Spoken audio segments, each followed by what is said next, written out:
Let's head to Hamilton City Hall now, where the planning department says it also opposes the Ford government's legislation to open up Greenbelt lands for more homes.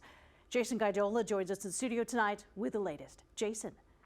That's right, Taz. City staff presented the report to the Planning Committee saying the Tory housing bill will destroy environment protection, limit city staff to impose bylaws on rental developments, and leave Hamilton on the hook for development costs. As staff presented that report, they also told council members it doesn't look like anything can be done to stop it.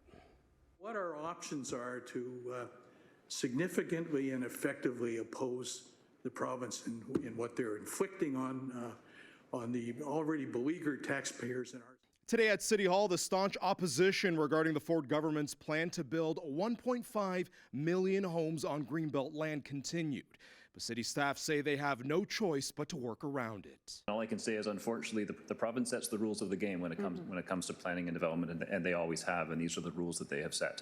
We've been trying to line things up as best we can to meet some of those changing conditions while still trying to make sure good development happens in the city. During a planning committee meeting, city staff issued a report that says the province's housing bill will lead to a loss of conservation land. It will also impact affordability and have severe financial implications for the city.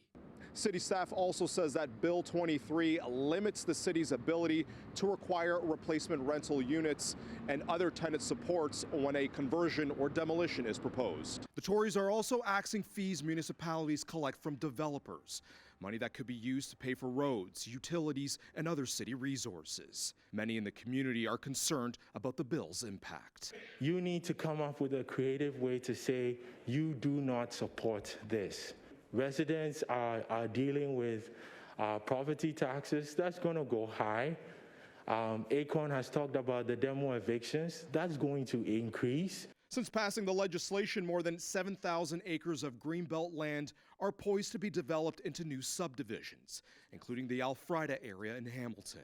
But in the next weeks and months, the staff are going to come back with the numbers around exactly how much this provincial government is downloading costs onto the municipality. There's no word yet on how much money Hamilton will miss out, but according to the Association of Municipalities of Ontario, cities could be on the hook for roughly $5 billion on axe development fees.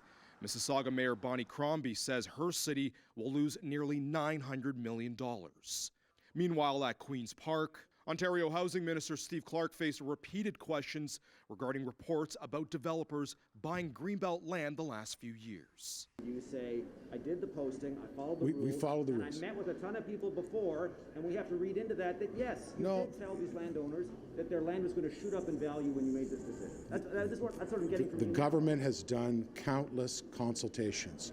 Right from the first day we took office, we consulted on the growth plan for the Greater Golden Horseshoe. The opposition says they want to probe into the Tories' reported actions. We've asked the Auditor General to investigate whether there is a conflict of interest and whether the minister has had these conversations with developers before it became public that they were opening up the Greenbelt for development.